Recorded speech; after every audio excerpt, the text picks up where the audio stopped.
I'm going to throw some light on how enterprises can transform themselves using the new logic wave and basically transformation of enterprise is where business would want to change a fundamental way in which they operate, moving to new markets, trying to get more better customer experience, or it could be just trying to change the way they operate. And the business strategy or vision is trying to help you align yourself using either technology or people or process and just try to get more out of changes that you are trying to promote. And mostly the focus of any company that goes through transformation is one of these aspects where either you are trying to meet customer expectations, you are trying to look at new business opportunities, you are trying to accelerate innovation, you are trying to have more security and transparency in the way you operate, or you are trying to have a competitive edge in the market, or just beat the market faster using the new means that are at your disposal right now. And the reason an company needs to focus on one of these aspects is that when these things don't work, the failure is really something that is inevitable. A case in an example here was BlackBerry, where they kept focusing on their business customers while not realizing that the end user was a regular consumer who was already getting transformed because Apple had come with touch screens, and people had started really liking that, but BlackBerry failed to realize this, realize what the customer expectation was, and that was one of the reasons why it is kind of easy. The second aspect of a business is basically trust. Theranos is a classic example again. The moment it was in public knowledge that the test or the process or the equipment that they were talking about that we have, the technology that we have to do your blood testing and using 1,000 the amount of blood that regular tests are using and stuff like that was actually non-existent. They were still actually working at the technology, which was not available to them, but they were talking in public that we have it, and that was again the reason for the downfall of one of the unicorns, so-called unicorns of health care.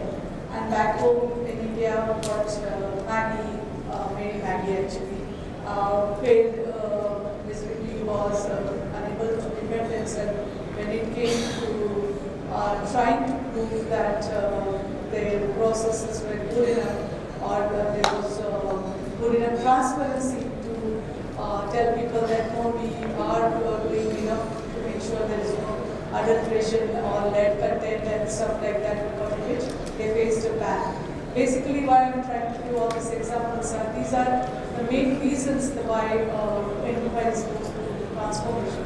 Back in 2008, there was a major financial crisis, and one of the reasons that the root cause of the financial crisis was that the way the business was done, the way that trust was built into the system was through an authoritative or organization or a person that the system was trusting more than the system itself.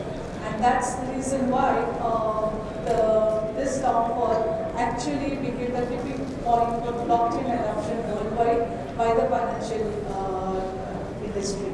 And what they were basically fighting was to build trust in a trustless environment. A trustless environment is not exactly trustless, but it basically is saying that we don't trust a particular person or authority or organization, but we trust the system. And of course, decentralized and distributed are another features of the system, which makes it much more robust, interoperative, and kind of reliable. The main business drivers of any organization which is going for blockchain, and this is based on one of the research or surveys done by Capgemini, is cost savings was the highest on the mind of the people who think that if I change myself and adopt blockchain technology, that is what I am going to gain. Almost 89% of the businesses who have right now invested or investing or have set aside a budget for blockchain adoption. This is right high on their mind. Cost savings, if you look at from an aspect of financial organizations, it could be to save on the currency exchange and every transaction that happens between two currencies. That is mostly on their mind, whether Bitcoin or similar cryptocurrencies are distributed. If you look from a non-crypto or a non-financial organization, the cost savings could still be there because the moment the smart contracts come in place, these are replacing some of the major functions or people or auditing staff by a computer which knows exactly what the terms and conditions of this particular transaction should be, trying to compare and give you advice based on accept or reject the deal or the transaction. And there you are basically maybe letting go of an old department which was sitting there for whom you had a lot of people and there was a lot of flow of information. Traceability, I think everybody here in the room should be kind of aware that the most common adoption of blockchain other than finance is supply chain. And supply chain is basically trying to say where my goods are, where they started from, where they have reached and in what condition, and whether what I've got is, what I'm told, or if there are issues and things like that. So this is the second most on the mind of people. Automatically enhancing transparency to build more trust is one more. And revenue growth, everybody wants it, so it's always one of the driving factors. Reducing risk is actually related to the other two items I would say here, which is traceability and transparency again, because the moment you have more traceability, more transparency, your risk associated with losses or transition issues basically reduce. These are basically the driving factors where blockchain adoption has started, the revolution has started right now, if I can say that.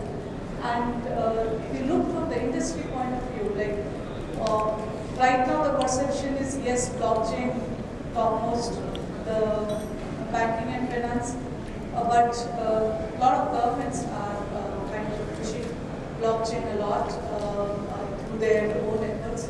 A lot of countries are debating and looking and changing their regulations and laws to either accept or kind of ban certain transactions and technology usage. But more or less, people have started realizing that blockchain could be the next technology that can give us much more, or the technology that we were waiting for, which can give us much more scaling at some point of time. Insurance, healthcare is another sectors which are very high on blockchain. We don't have too many examples for this in India, but I've been to a couple of countries now, and there the adoption has been really, really good. So this is as per NASCOM report which was released recently about blockchain adoption, and this again talks about that most of the push that is coming in blockchain is coming from the public sector. Almost 47 plus governments are right now adopting blockchain as mainstream and trying to see how they can solve their internal operations and issues and push more advancement and transparency through usage of blockchain. Healthcare, I would like to discuss here. So recently I was in Estonia, and I have visited a few of their offices and met their government officials and locals, and seen there is something really amazing.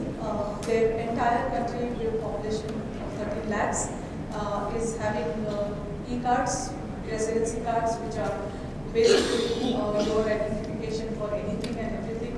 So if you go to a doctor, you swipe the card and all your prescriptions and everything, all your health history is available to the doctor through that card.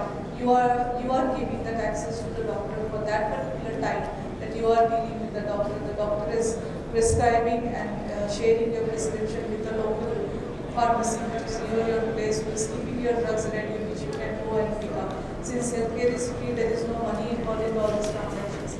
But the most important aspect is that the way they have built their entire healthcare through blockchain is they have not really rewritten everything that they already had made before. It's been alive since 2010, their healthcare or digital healthcare rather. But what they have added is auditing of the healthcare information access through blockchain, which has added an extra layer of security on your data and have made you, the person, the patient, in control of your information. So you decide if your doctor should get access to your information once you have left the room or not. You are informed if somebody tries to access your information. Immediately you get a notification that this access of your record has been done, and if you have any issues or complaints, you can actually take that and go to the police or make a formal complaint that you don't have to leave anywhere, everything happens through your phone or your anywhere you have an access to the internet. So what this has also meant that this has enabled the government today to put about, they have processed about 2 lakh people's genetic data. They have created reports which are available only to that specific person, and they are they can decide if they want to share that report. The country is trying to actually do genetic assessments of all of the 13 lakh population that they have. This is to predict what kind of illness you may or may not be prone to in the next in the next few years of your life or over the period of time, and how you can be more proactive on preventing any mishappening due to this kind of your genes being prone to specific diseases. So what a couple of the companies in Estonia have done is the security is taking care of all the GDPR regulations also, where your data privacy integration is taken care of, misuse is avoided, and strictly according to GDPR. Another startup within Estonia has created a healthcare platform called MyPCR, which is almost being used by UK. About 30 million of the UK population is using that, and that is mostly for compliance, whether you are taking your medication and all of the time. So it's a mobile app, but it is keeping these 30 million people on their toes to make sure that they are following the regime that the doctor has suggested for taking the medications. And these are actually live in 2018 MyPCR. So while we talk and debate about whether to go or not, or whether it's going to be really useful or not, a few of them have made this possible, and a couple of success stories on the healthcare that I just wanted to point to. Logistics is another favorite field of ours because we deal a lot with that. Again, traceability and smart contracts are, though there are a lot of use cases that can happen with logistics, but these are the clear-cut use cases which can help any logistics company to transform themselves a lot. There is a BITA, blockchain in transport as transportation association, where it is having 500 members on the platform already, which they are trying to build a single platform for all the freight companies who are going to have any kind of dealings related to logistics, to and fro and whatever. A common platform would be used, they will have common rules and standards to follow, and then they can extend this, and interoperability and transparency in logistics is something that they are targeting. Smart contracts, of course, I'll delve a little bit further in this, is because we are basically working with a US company which does logistics spend analytics for a lot of Fortune 500 or Fortune 1000 companies. If you have ever purchased an IT product online, most probably we have been responsible for processing your invoice. So Nike or Starbucks or Boeing or those companies are our customers who are basically using this platform called Trax, which is a third-party logistics spend analytics platform.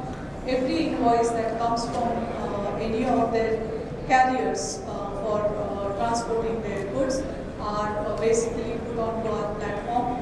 All the carriers raise their invoice here, and we have smart contracts for each of the client and carrier combinations against which the invoice are audited, and based on that, payment advice are generated and then shared with the clients so that they can process the payments. 3 years before we started on this project, they were on legacy systems, old technology, and most of the process manual. So whenever an invoice came, it took them 3 to 7 days to process that invoice. Right now, what we have done with new technology, with blockchain, with smart contracts, it is happening in real time. So today, at any given point, we are processing 100,000 invoices, minimum 100,000 invoices per day, about 12 terabytes of data every day. That's the kind of speed, and it's all happening in real time. There is no batch process and anything. This is basically how it goes. Simply auditing against the client and carrier contract, looking at the payment addresses, generating them and putting them on their page later. And the blockchain part is something that just was announced 2 weeks ago in Atlanta by this company. That's the work that we do.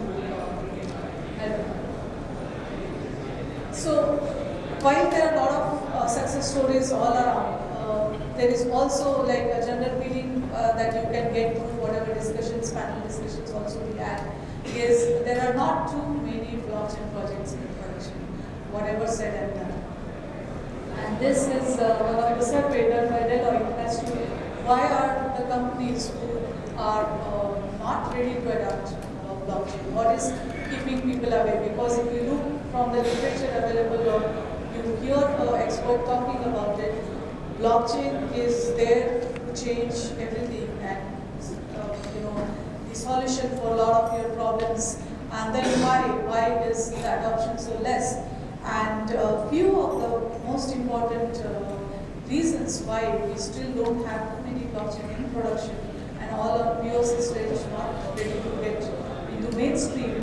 The most important is regulatory, because there is so much of confusion between the blockchain technology and the crypto, and the fact, because crypto is one of the use case of, rather one of the examples of how blockchain technology can be used, but it is getting so mixed with the whole term blockchain that we kind of get mixed with that, and then each country is having their own perception of how this whole technology is about, and that's why if you look at it, there are countries at various stages of evaluating whether I want to go for this, not go for this, is it good for me, it is not good for me. India is basically out there in the cautious stage. We still don't know whether we want to go ahead with it and what kind of laws and regulations we want. There is a speculation that there is a jail term for people who are going to trade in crypto. RBI says we haven't yet discussed this as such. Very recently, one example that I would like to give where the regulations can impact your entire business plan would be WeChat. WeChat is something similar to Facebook and very popular in or rather by WhatsApp, I should say, in China. And they had actually launched their cryptocurrency about a year back and got kind of popular. But on 9th May last month, they had to roll it out because 7th May China declared that no cryptocurrency allowed in China. So that people can't use. Now, Facebook has launched Libra, basically taking inspiration from WeChat, trying to see whether they can do free for the rest of the world with 2 billion users that they have. But now if you look at from our regulatory standpoint, India's standpoint, Facebook's out of 2 billion, I think 1 billion are Indians, people who belong to India. Most of their success or the user base is from India. And if our country decides to also block crypto, I don't know where Libra, how it is going to take off and how popular it can be and what kind of Facebook business plans. So it's something that I would be very interested in trying to see where it will go to. But basically, regulation of anything that a country has based on their laws and legal limitations, staying away from crypto for some more time based on your geography would be a good idea. There was one question here, somebody asked about if I am a country based out of India and I want to do something on crypto. I would say, why don't you go and open an office in Estonia? You don't even have to move from here. And they are open to blockchain. So do your development from there. Very open business environment right now for India. They are more than welcome. The second aspect that really comes into people's mind is security. And here the major concern is that people think that blockchain is not so secure because of the private and what will happen to my data and prone to hacking attacks. And so hacking attack in blockchain cannot happen on the system as such because hackers will really have very, very hard to break through your blockchain network. But where it will fail is how you store your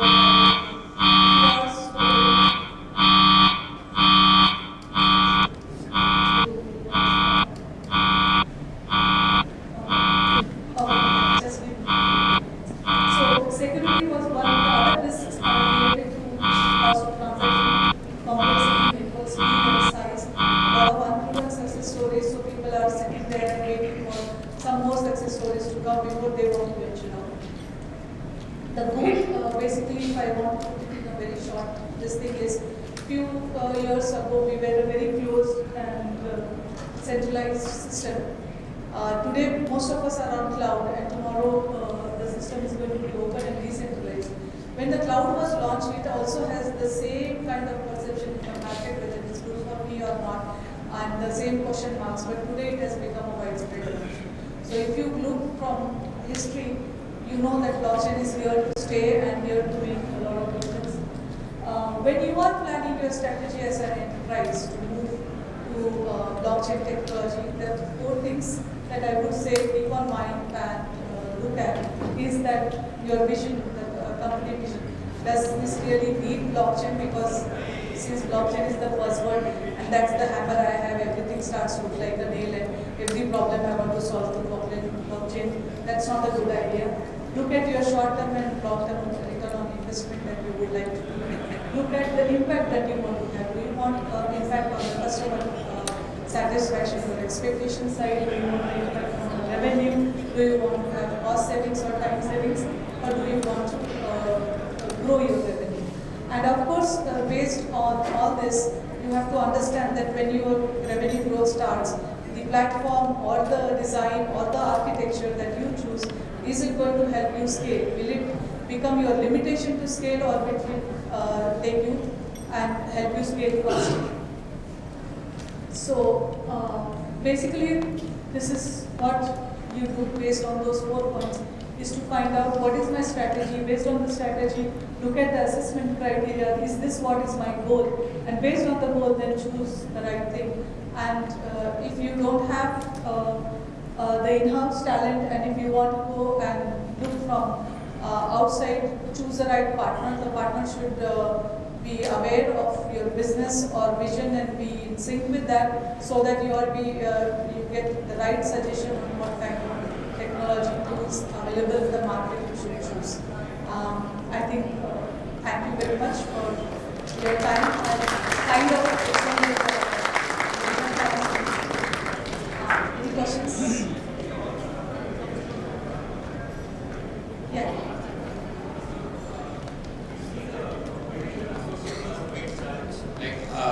Other than the technology, the business aspects of getting blockchain into production, I would think building a consortium which is required, right? Because the blockchain. Yeah. So that's more on the business partnership side. Yes. So do you see that happening any differently now? Like is blockchain?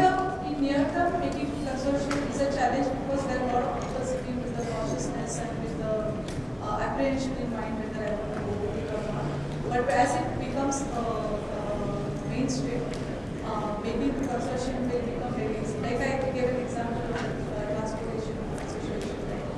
They have all come together because they see value in this. So you have to find that kind of partners who will see value and join in competition. So do you think that they are coming together because blockchain as a technology is available now? They would not have come together otherwise. Is that?